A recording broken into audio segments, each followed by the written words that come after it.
মাত্র 5 ঘন্টাতে কিন্তু 250 থেকে 350 মিলিমিটার বৃষ্টিপাত কিন্তু অনেক জায়গাতে রেকর্ড করা হয়েছে এবং কার্যত এর ফলেই কিন্তু কলকাতা ও তার পার্শ্ববর্তী অনেক জায়গা কিন্তু বিস্তীর্ণভাবে কিন্তু জলমগ্ন অবস্থায় হয়ে পড়েছে। প্রায় 3 থেকে 3.5 ফুট অবধি কিন্তু জল রয়েছে। 1978 সালের পরে কিন্তু এইরকম মেঘভাঙা বৃষ্টি পুনরায় কলকাতাতে হয়েছে। তারপরে কিন্তু কার্যত এই জলমগ্ন পরিস্থিতি। আর আমরা যেমনটা জানি বহু লোক কিন্তু বিদ্যুৎস্পৃষ্ট হয়ে মারা গেছে, তো অবশ্যই করে আপনারা সেই জন্য সবাই কিন্তু সতর্ক থাকবেন। আর আবারও কিন্তু এরকমই ভারী বৃষ্টিপাতের সম্ভাবনা রয়েছে, সে ব্যাপারে আপনাদেরকে অবশ্যই করে বিস্তারিত জানাবো। So hi guys, welcome back to my YouTube channel weather explorer. আর ওয়েদারের আরও একটা ইম্পর্টেন্ট এবং লেটেস্ট আপডেট নিয়ে আমি আপনাদের সামনে চলে এসেছি। আমি এখন যদি উইন্ড মোডেতে যাই তো আপনি যেমনটা দেখতে পাবেন নিম্নচাপ কিন্তু বঙ্গোপসাগর থেকে পশ্চিমবঙ্গেতে স্থলভাগেতে কিন্তু আজকে সকালের দিকে বেশ কিছুটা পরিমাণে প্রবেশ করেছিল।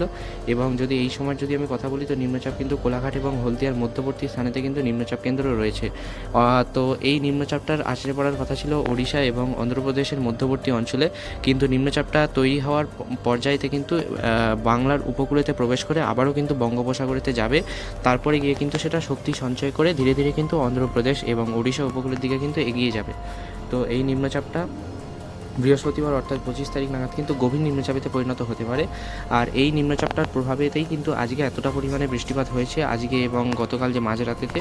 তো এই মারাত্মক বৃষ্টিপাতটা কিন্তু আবারও হতে পারে, তো সবাই কিন্তু সতর্ক থাকবেন। বিদ্যুৎস্পৃষ্ট হয়ে অলরেডি কিন্তু সমগ্র দক্ষিণবঙ্গে প্রায় 10 জনের মতো মারা গেছে, তার মধ্যে কলকাতাতেই কিন্তু 8 জন রয়েছে। এর থেকে বেশিও কিন্তু সংখ্যাটা বাড়তে পারে, সেই জন্য অবশ্যই করে সবাই সতর্ক থাকবেন। কোনো লোহার জিনিসে হাত দেবেন না, আর এই সময় বাড়ি থেকে না বেরোনোটাই কিন্তু সুরক্ষিত হবে।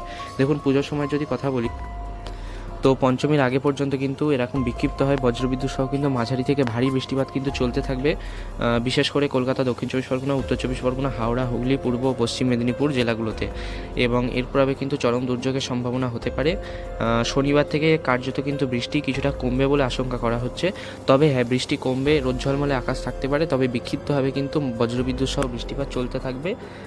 সমগ্র পুজো জুড়েই কিন্তু এই বৃষ্টিপাতটা চলতে থাকবে। তবে হ্যাঁ, শনিবারের পর থেকে কিন্তু ভারী বৃষ্টিপাতের সম্ভাবনা অনেকটা কমে যাবে, সেই জন্য কিন্তু তখন সমস্যা অনেকটা কম হবে বলে আশা করা হচ্ছে। এবার দেখুন ফ্রেন্ডস, যে নতুন একটা নিম্নচাপের কথা আমি বলেছিলাম যেটা সোমবার 6 তারিখ নাগাদ পশ্চিমবঙ্গে আছড়ে পড়তে পারে, তো সেই নিম্নচাপটার কিন্তু এই মুহূর্তে কোনো আপডেট দেখা যাচ্ছে না, অর্থাৎ ওটা windy.com-এ তখন সাময়িকভাবে কিন্তু দেখিয়েছিল।